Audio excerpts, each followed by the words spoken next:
Has been rebuilt by Rafael Rapu, one of the Chileans, archaeologists, one who did Tongariki, came up here and took apart a couple houses to see how they were built. And when he put it back together, he didn't put the soil in well, so the walls fell down. And so they tasked Rafael to rebuild them. And Rafael, I worked with him in '68, and he was a nice little thin guy like me, but he grew up to be more like a Samoan, an enormous man. And he couldn't believe these houses were so low.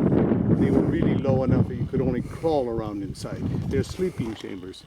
Because the wind up here is fierce. And that's why they're made out of stone, because there's no way a sugarcane house can survive in these winds. And Rafael thought it couldn't be so low, and he thought the houses sank into the ground. So he brought truckload after truckload of rocks here and raised the roofs up.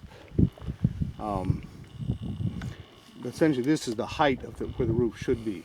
It should be about 60-80 centimeters much lower. And the thing to notice here, there are no windows, there's no chimney hole, it's just a place to sleep. We're going to go around the side here and look at the entrance.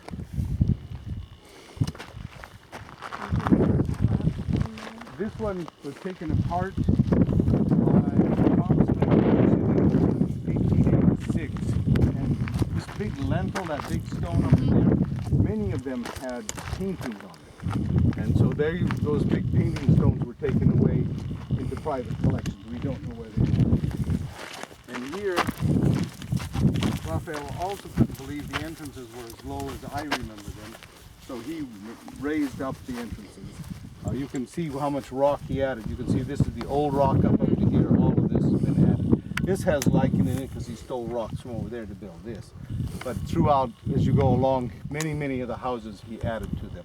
And this entrance, if you come around a little further, here you can see this stone from here to here. This is the jack stone that held that one up. So Rafael has scooped out the soil.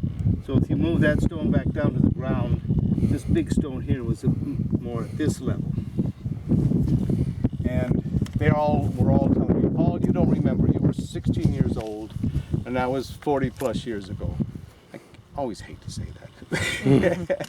And anyway, they said, it should have been this high, and it was this high. And I said, no, it's not. And luckily, on that first plane load, there was a young kid with an 8mm camera, and he took films of everything.